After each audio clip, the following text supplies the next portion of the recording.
So, hello, love. So, I work with an awful lot of people who are going through lots of changes in their life. Maybe they're creating something new that's real exciting. Maybe they're letting go of a relationship. Maybe they're dealing with a health challenge or perhaps a job change or something like that. Maybe they're moving from the home they once had and they're moving into a new home. But it all means change. It all means like, how do I do this with the very best way we know how? And I would tell you to do it with love. I've experienced this so many times where I have had an experience where I've done what I did and I made the changes from a loving perspective, from a way of creating something so good in that circumstance that maybe I didn't want to change it after all, but I did.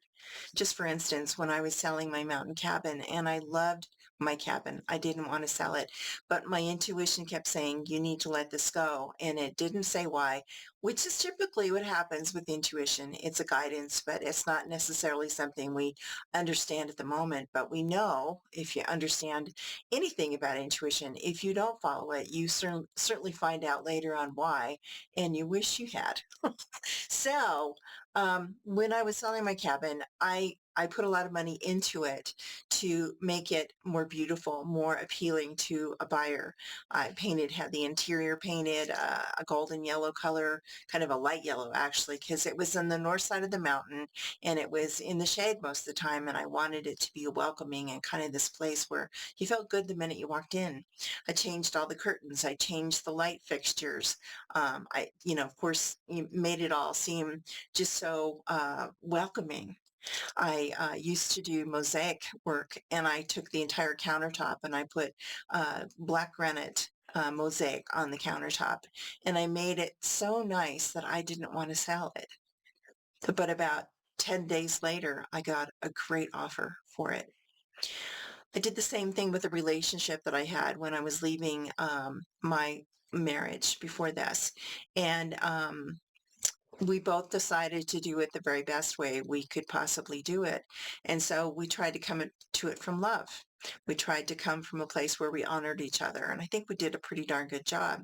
Instead of going through lawyers, we used a mediator to help us with the process. And it was a lot less expensive and a lot less painful. And I think very fair. And I think I left it feeling, pretty darn good about what it is that we did.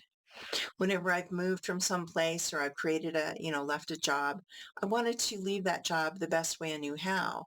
I had a job that I had one time that I was leaving it to do something that I wanted to do on a creative level for my, create sell products in art fairs and that kind of thing. And I wanted to get back to doing that kind of thing. But this job that I had, I really loved it, and I loved the people that were working with me on this team. And I ended up training the new manager of the shop for 2 weeks before I left so that I could leave her with everything that I knew how to do and she could take it from there. So it's all about what you do with doing the best you can with what you have and certainly giving everything your all, doing it from love.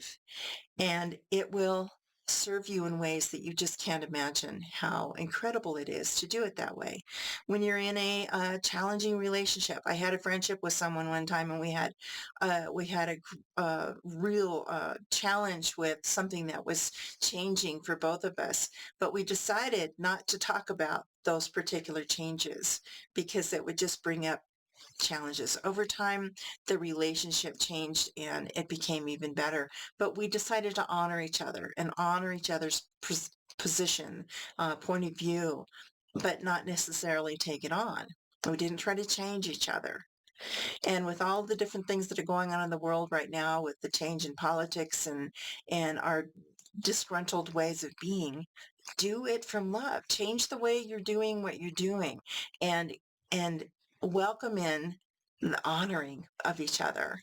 Welcome in loving the other person well enough and loving yourself well enough to know that what it is that you're offering is of a greater value and that it's a lasting value and it will make a huge difference in the long run.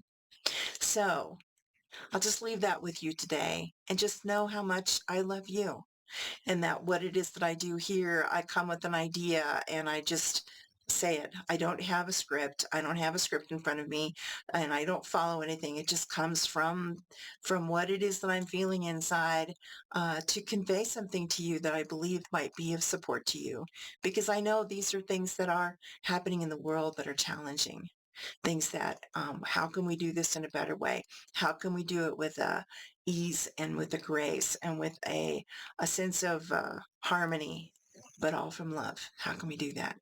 It's really pretty simple. We just come back home to ourselves, come back to this center place within us, this place where we come to this center place where it is, there's no past that's pushing or excusing, pulling us from the past, and there's no future saying, hey, this is what you've got to do. It's just this moment of here and now to this next moment of here and now. It's a momentum. So stay in the momentum of love.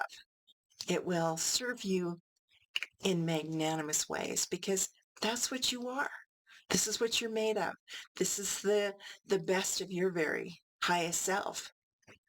And so I just leave that with you today.